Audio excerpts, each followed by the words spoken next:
Okay, so before we move on to the next module, right, some small corrections from yesterday's class. So one was this partial derivative, it should have been dou w square. So you've already taken one derivative with respect to w, and now you're taking another derivative, right? It's the gradient of the gradient, right? And similarly, this should have been dou b square, okay? And this should have been dou w dou b. Okay, the other small thing which I wanted to say was, yeah, so when I was executing this algorithm, right, so I forgot to mention that just notice what is happening is the black dot that you see, the black dots that you see, right, and which are very close to each other actually because you're just making small movements, those are the changes in the w comma b values, and the red dots are the corresponding loss to that w comma b values, right, just to clarify, okay. So that's why you see a movement on the WB plane, which is this movement, and as you keep changing that, your loss function changes and it becomes better and better, right? That means it goes closer to 0. So in this module, we are going to talk about the representation power of a multilayer network of sigmoid neurons, right? So I'm going to compare these two things which are written in the title. So first tell me, what was the representation power of a multilayer network of perceptrons? Okay, I roughly hear what you're saying, and basically what you're telling me is that a multi-layer of network of perceptrons with a single hidden layer can be used to represent any Boolean function precisely, right? No errors. That's what we saw with that illustrative proof where we actually constructed one such network. Now what's the representation power of a multi-layer network of sigmoid neurons? So a multi-layer network of neurons with a single hidden layer can be used to approximate. Okay, so just see the difference in the language, right? So this was represent, that means exactly. This is approximate, that means I'll tolerate some error. Any continuous function instead of Boolean function to any desired precision, right? So this was precisely with no errors. This is up to any arbitrary desired precision. So what does this mean actually? What is the meaning of this? So there is a guarantee that for any function, okay, which takes your original x from Rn to Rm. What is the m that we have been considering in all our examples? 1, right? We just care about one output, but it can be Rm also. We can always find a neural network with one hidden layer containing enough neurons, right? So that's the operating phrase here, enough neurons, whose output g of x. So that means you would have a network. It would take as input an x. It would produce some y hat. And that is what I'm calling as g of x, right? That g of x would be very close to the true function f of x, right? So remember that we said that there is this true function f of x which gives us the true y's, and we are trying to predict this y hat. So the true y I'm calling by f of x and the y hat I'm calling by g of x, and you can come up with a neural network which can give you values, which can predict values which are very close to your true values, right? Does that make sense? Do you see the value of this theorem? What is it trying to tell me? Can you give me an interpretation of this? Why is this so useful? Do you know what this theorem is called? Universal approximation theorem. And we did that in the history, right? So this was 1989. Okay. What is the significance of this? Why do we care about such arbitrary functions? And what is this theorem telling us actually? It's of course telling us something about the representation power of a multilayer network of sigmoid neurons. But why is this important? Okay. So we'll see that. So the remainder of the lecture, I've borrowed ideas from this URL. You should actually read this. It's a very interesting book. It's available online for free. Very illustrative, so please take a look at it. Okay.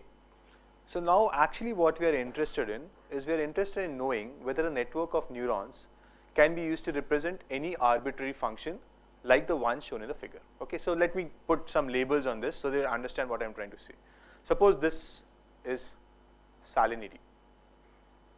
Okay, again I go back to my oil mining example and I say that my decisions are based only on a single variable, which is salinity, and this is actually how the amount of oil varies, right, as the salinity increases. It's a very arbitrary function. It's definitely not a linear function. It's not even a quadratic function. It's not an exponential function. It's just some arbitrary function. But a mathematical function, this is possible. It's quite likely that salinity has this influence on oil production, or maybe it does not. But I'm just taking that as an example, right? Now, what do we want the network to learn? If I take some data and train the network, at the end of training, what do I want? So if I feed it this point after training, what should happen? It should give me this value, right? That's what training means. And that means I should be able to approximate this curve, right? If I do that, that means I have learned from the training data, okay? So let's see. Now, we make an observation that such an arbitrary function can actually be approximated by a lot of something that we call as tower functions. Okay, these are all pulse functions, which you have many of these, and you could have an approximation, right? And you can see that this approximation is bad at many places, right? But still, it's an approximation. It largely gives you the same shape as the original curve. What would happen if I increase the number of such tower functions? The approximation would improve, right? If I keep increasing it, the approximation would go more and more better, right? So now, just try to keep things in mind what I read in the theorem, right? You can make it arbitrarily close to the actual value. That means you can keep doing something so that your approximation becomes better and better. And you already see something of that sort, right? This is still in the sense of a figure. We need to relate this back to a neural network. But you see that as I'm increasing these tower functions, I become arbitrarily close to the actual function, okay? Now, this is what is actually happening, right? I have multiple such tower functions. I'm adding them up. All of them are shifted in time, right? So this tower function is actually this one. This tower function is actually this one, and so on, right? And I have not drawn the remaining ones. I'm taking all of these tower functions, adding them up, and getting my original function, right? And the more such tower functions I have, the better is the approximation. How many of you are perfectly fine with this? Okay, good. Okay. Now we make a few observations, right? All these tower functions are actually the same. What's the only difference? They're just shifted and their magnitude changes, right? But they're all tower functions, right? So let's think of this, that if I know how to make a rectangle, then I can make any rectangle, right? I just need to change the size of the rectangle and maybe shift it or orient it differently or something, right? And so they're all similar. I just need to learn how to draw a tower, right? That's what my quest is. Now, if I take the original input salinity, pass it through multiple such blocks, each block is capable of making a tower function, and each of these would give me one of these towers that I'm looking for. And I'm looking for so many of these, right? If I have as many such tower makers, then I could get these towers. I could just add them up and then get the original function back, right? Okay? And the more these I have, the better is my approximation, right? So I'm taking as input the salinity and trying to predict the oil. Does this make sense? Okay? Still, we have not figured out a neural network way of doing this. We are still building intuitions of how to do this, okay? Now, our job now is to figure out what goes in this black box, that's the tower maker, and how does it connect to neural networks. If we figure that out, then our story is complete, right? Then we know that a neural network can actually do this, and that precisely proves the statement which I had made, that it can represent arbitrary functions, okay? Fine. So we'll figure this out over the next few slides. Now, if we take the logistic function and set w to a very high value, what will we get? Just try to think about it.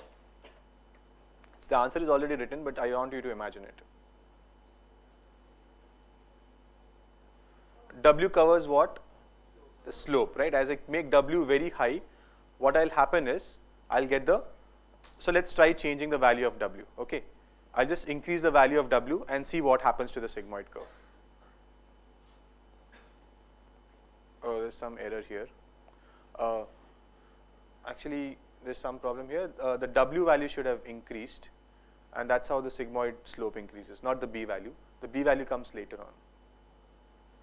Okay, so actually, sorry about this. The W value, as I keep increasing, so don't think that B is increasing, think that the W is increasing. It will become sharper and sharper, and it will come very close to the step function, right? It will not become exactly the step function, that will only become in the limit, but if I keep increasing, I'll get very close to the step function. Everyone agrees with this? Okay. Now what happens if I increase the value of b? It will shift. Everyone is confident about that? Okay. Can you tell me why?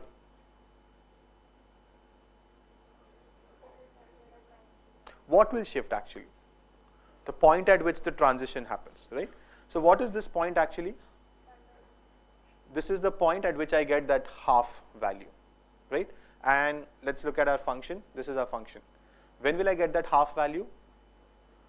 When wx plus b is 0, right? So that means x equal to minus b by w. That's why it's proportional to b. So as I keep increasing the value of b, this will keep shifting. Okay? Is that fine? Everyone okay with this? Okay. Okay. Now what if I take two such modified sigmoid functions which are shifted differently and both are very close to the step function, right? So here's where one threshold is, here's where the other threshold is, and now I subtract this one function from the other. What will I get? You know the term. You'll get a tower, right? Is that fine? Everyone gets this, right? So these places up to this point both are 0, so 0 minus 0 will be 0. At this, for this small range, this is 1 and this is 0, so that 1 minus 0, and then afterwards both are 1, so 1 minus 1 would be 0. So you get that tower function, okay? So now I have my tower maker, okay? Okay. Now can we come up with a neural network to represent this operation? I want a sigmoid neuron. I was working with a sigmoid neuron with some arbitrary weights, right? So that I recover that step function. Can you imagine now, given x, I want this tower function. And that's exactly what one of the blocks was, right? So what I'm asking you is, oh God. Yeah. So I'm asking you to give me a neural network for this. Can you think of it? Can you try imagining it? Sorry? 2 neurons in the hidden layer. How many of you agree with that? Okay. Can you take some more time to imagine what it would be? Okay. And I've already. Okay. Right? So this W1, B1, if I set it appropriately, I'll get this step function. If this W2, B2, I set it appropriately, I'll get this step function. Now I needed to subtract one from the other, right? So I'll do plus 1, minus 1. This is just a simple addition and I'll get this. Is that fine? Everyone agrees with this? This is just an adder, right? This is just an aggregator. Everyone gets this? So now I've given you the tower maker. If you put enough of these tower makers and learn the W's appropriately, what will you get? That function that we were needed. So you can approximate it arbitrarily to any precision that you want, as long as you keep increasing the number of these units, right? So these units actually give you one tower. More of these units that you have, actually this much. This is the input, right? Okay, the more such tower makers that you have, the more is the bars that you will get, and then you can approximate. Everyone gets the intuition behind this? Fine? Okay. This all is always good in 1 dimension. Now what will happen in 2 dimensions? What if we have more than one input? What is a tower there? Do you all know what's a tower there? If you say no, I'll give you a 0 on the assignment. Remember the last question of the assignment? Did you all make a tower? Did you all make a 2D tower? Did you all copy that? No, okay. Okay, so what if we have more than one inputs? Suppose we are again trying to take a decision about whether we'll find oil at a particular location of the ocean bed. And suppose now we base it on 2 factors, right? So say this is salinity. Okay, this should be x1, this should be x2, and it should be y. Okay, and this is pressure. Okay. Now just observe about the red and blue points. So the red points are where you will not, for those configurations of salinity, pressure, you will not find oil, and the blue points are for which you will find oil. What is the one thing that you can tell me about the red points and the blue points? Not linearly separable, right? But we still want to be able to learn this. Is that fine? A single perceptron cannot do it. I'll also make a case for a single sigmoid neuron cannot do it. And then I'll show you that. In fact, first I'll show you that with a network of neurons we can do it. And then I'll show you that with a single sigmoid neuron you cannot actually do that. Okay. So now this is again a valid problem. You could imagine that you will get this kind of data where you have two factors and your function is some arbitrary function of these two factors. It's not a neat linear boundary between the blue and red points. Everyone sees that the blue and red points are not linearly separable. You cannot draw a plane such that all your red points lie on one side and the blue points lie on the other side. Everyone sees that. Okay. But the solution which I have plotted here, that's a good solution. It makes sure that all the red points are in this region and the blue points are outside. So it will predict a high value for these red points and a 0 value everywhere for the blue points. Is that obvious? How many of you understand that figure? Okay, good. So now I want to show that even in 2 dimensions, I could come up with a neural network which could actually approximate this. And again, what will I look for? A tower maker, right? I just want something which can make towers and approximate it. Okay. So this is what a 2-dimensional sigmoid looks like. This is slightly incorrect because what I have done is I have actually set W2 to 0. So if you I would want you to do this. Go back and plot this for W1 equal to 3 and W2 equal to 3. Okay, just go back and plot this and see what you get. You'll not get such a smooth, such a nice looking S, but you will still get something which looks like a snake's hood, right? So you'll still get that S-shaped function. It's just that it will be bent at some points and it will be thinner at some points and broader at the other points. So just go back and see, and then you'll realize what is happening. Right? So here, again, what we want to figure out is, from the single sigmoid, I was able to take you to a tower function. Right? From a 2-dimensional sigmoid, what does a tower mean here, and how do I take you to the tower? Okay, so that's what I want to do. So I've set W2 equal to 0, and it will become obvious why I have done that. So just understand what the figure is doing, right? So this, if you just look at this is like the cross cut, right? So you're looking at the front view of this figure, and that's just the sigmoid function without the W2, right? And now since I have set W2 equal to 0, no matter what I set x2 to, the same function will get repeated throughout that axis. Do you get that?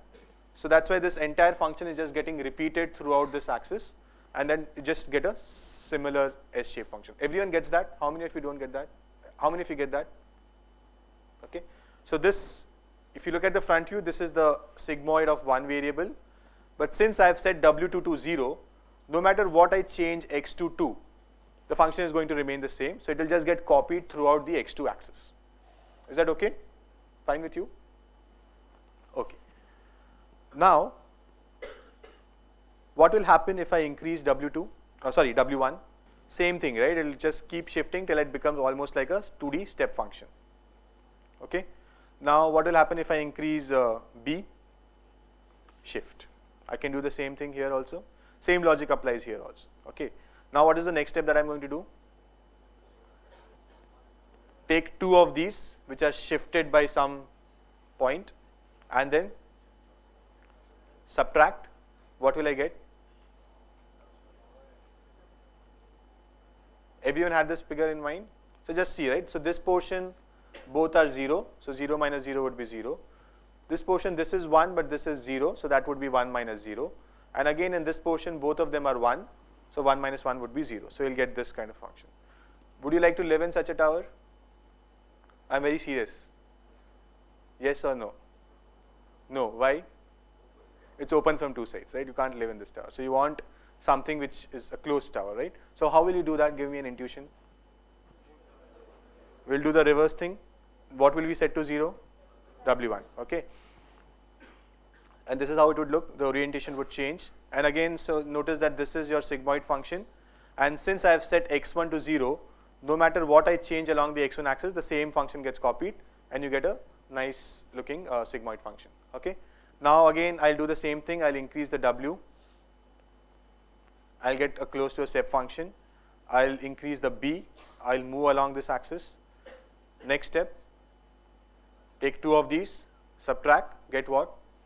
Another tower function. This is also not a tower that you like to stay in. So what do I do now? Add them. Sure? Add this tower to the other tower. This is what you did on the assignment? You don't remember. Okay. Fine. So now what will happen if I add these two? Will you get a tower function? What will you get? You'll get a tower function with a parking floor. Right? Is that what you'll get? Everyone understands why this is? Okay. So this portion, both are 0, so you get 0. Same logic applies for all the 4 corners, right? Is that fine? Okay. Now for this portion, or rather this area, right? So this guy is 0, this guy is 1, so you'll get a 1. The same logic applies for all these 4 corners. In the center, both are actually 1, so 1 plus 1 would give you 2. So this is 2, this is level 2, this is level 1, this is level 0. Is that fine? So what have I done so far? I've taken my x1, x2, passed it through some transformations, right? What are these transformations we'll see, but transformed it through these multiple hoops, right, where I adjusted the w's and b's, and I have got some z, right? And this is how that z behaves. For different values of x1, x2, I'll get these different values, and these values range from 0 to 1 to 2. Is this picture clear? I've taken my original x1, x2, passed it to some of these transformations, and irrespective of what my x1 to x2 is, this tells me the entire range of values that I'll get. For some combination of x1, x2, I'll get 0. For some combinations, I'll get 1. For some combinations, I'll get 2, and some combinations also between 1 and 2, right? So these places where it transitions. Is that clear? Is that picture clear to everyone? Okay. So now I can treat this as the output z. Okay. Now from here, how do I go to a tower? Threshold it. How will you threshold it? What do you want? You only want this much part to exist, right? This without the parking floor. How will you do it? Any output which is greater than equal to 2, you want to keep it. Any output which is less than 2, you want to make it 0. If I do this, will I get a tower? Right? Sorry, greater than equal to 1. Any value which is greater than equal to 1, you want to keep it. Anything which is less than 1, you want to make it 0. So this entire thing will get demolished. How do you do this? This is an if-else. Okay. What? Okay. If-else. If something is greater than equal to 0, do something, else do something else. What's that? Perceptron, right? But we don't want to use perceptron. We want to use sigmoid neurons. Have you learned an approximation from a sigmoid neuron to a perceptron? Very high W, right? You get the intuition? Let's see what we do on the next slide. So I take this, any z which comes from here, I'll pass it through a sigmoid neuron with a very high slope, such that the threshold is at 1. Anything which is greater than 1 will pass out as 1. Anything which is less than 1 will go to 0. So everyone sees how we took this structure and converted it to a tower? We have this tower now. Now what do I do with this? I need multiple such towers, and I can approximate this. I could put a tower here, here, here, and so on. I could have these multiple towers, and here of course all my towers would be of 0 height, right, in this region. Right, so now I can cover the entire 2D space with a lot of tower functions and approximate this exactly. That's a very weird statement, approximate this exactly. Right? I mean, approximate this to arbitrary precision, right? Everyone gets this? Do you see why we constructed these tower functions? And now we can put them inside this cone and approximate it, okay? Okay. Now, all this is fine. I was making some towers. Can you now give me a complete neural network which does this? I want you to imagine that. Remember, you're taking, what I'm asking you to do is this, x1, x2. Give me this such that I get this two-dimensional tower. I don't know how to draw it. Something like this, maybe, whatever. Yeah. So I want this two-dimensional tower. What is this network of perceptrons going to look like? Just go back to all the operations that we did and try to imagine in your mind.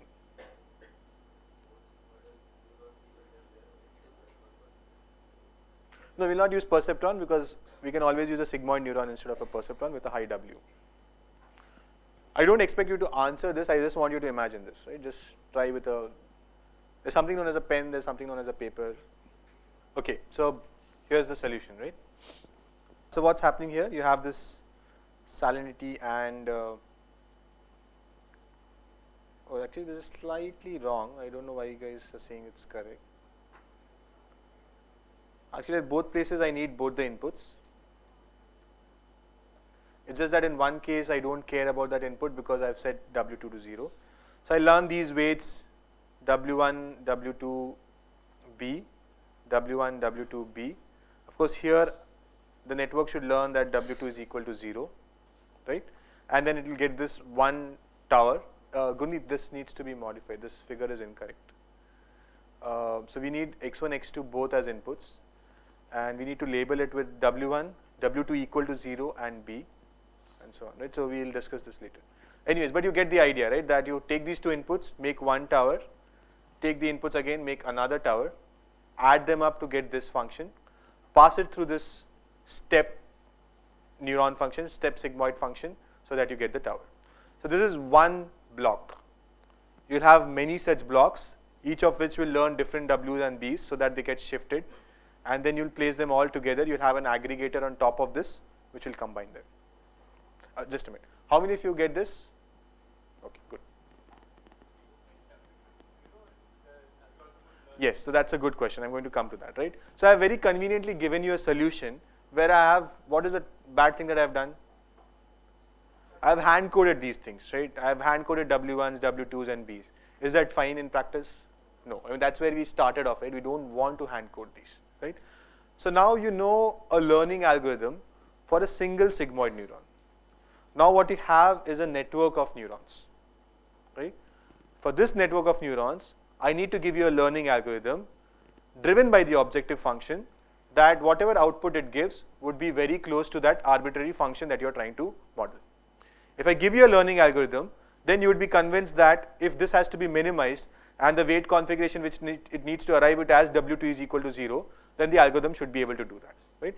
Because we have some faith in these algorithms in the case of a single sigmoid neuron, that with the right objective function, it will give me a principled way of reaching that objective function. In this big network, my objective function is to approximate this true function, right? So now if I give you that as the objective, that whatever outputs the network generates, right? The network might generate something like this.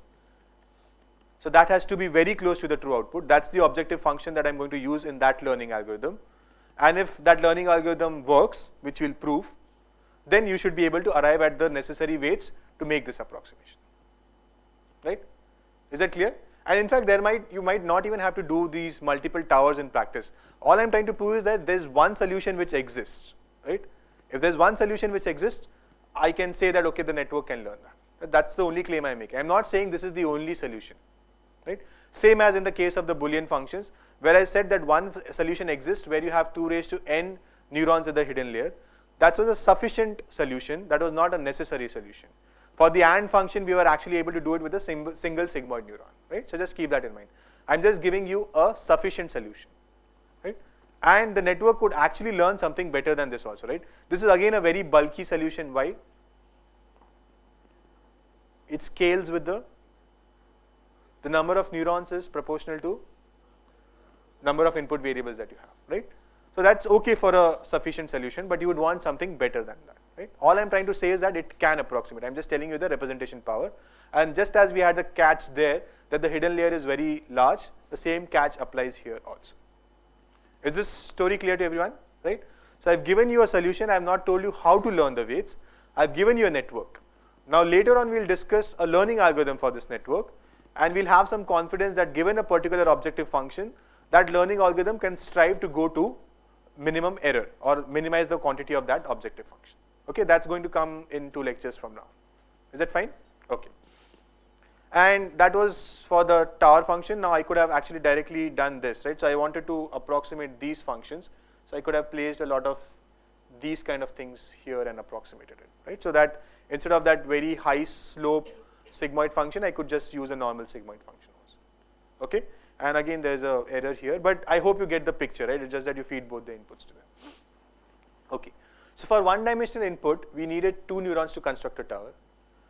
For 2-dimensional input, how many neurons did we need? I'm just counting these because these are simple aggregators, right? And this is one constant at the end. So how many did we need actually? O of 2n. I mean O of, yeah. So for n, how many did we need? Just try to work that out. Okay? So I'll ask you that in the quiz. How many do we need for n dimensions? Now, why do we care about approximating any arbitrary function? We'll again try to close the loop now.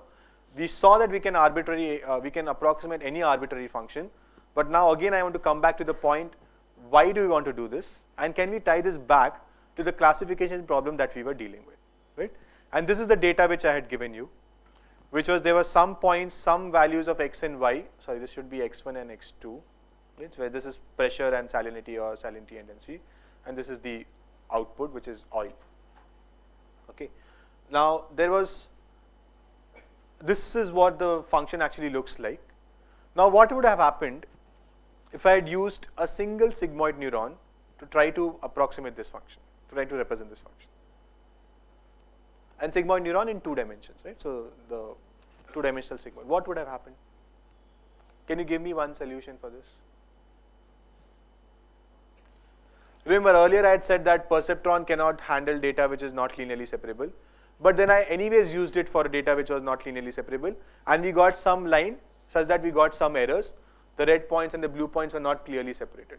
So I'm asking you for a similar thing here. I force you to use a sigmoid neuron. What would you give me? Is this fine? This is one of the possibilities. Of course, it could have been oriented differently and several things. What is happening here is that for these blue points, it is acting correctly, but for these red points, it is not acting correctly. I'm assuming red is positive and blue is negative. I think, yeah, that should have been the other way around. Yeah, but let's assume red is positive and blue is negative. Again, now for these red points, this part is working fine, but it's misclassifying all these blue points, right? So for all these bad locations, it's actually saying that you can find oil. And for all these good locations, here it's saying that you cannot find oil. That's what a sigmoid neuron would do, right? And you could have multiple solutions are possible here, right? But all of them would have this problem that it will make errors on some red points and some blue points, right? But the true solution that we wanted is something like this. Again, there are multiple solutions possible, right? You could have anything and you could have even finer ones, right? You could just have this much. Okay, there are many things possible. This is one such solution. What the illustrative proof told you is that you can actually use a network of perceptrons and approximate this arbitrary function which exists between the input variables and the output variables, right? This is the function which exists between the input variables and the output variables. Now you could take these multiple 2-dimensional tower functions and approximate it. With the catch that you might need many of these in the hidden layer, but you can still do that, okay? So that's why this theorem is important, because now any problem that you take, right, any problem that you will have in machine learning would always want you to take an x, learn a function of x, which takes you to y. This function will have some parameters, right? And now what this theorem is saying is that you could adjust these parameters such that you can arbitrarily come close to the true function, right? So that's the significance of this. And any machine learning problem that you can think of in the sense of classification or regression, you would find that this is useful, right? I'm giving you a very powerful tool to do that. Of course, with the catch that I'm not giving you any bound on the number of neurons that you will need. I'm just saying use as many as you want, right? Is that fine? Okay, so that's where we'll end today's lecture.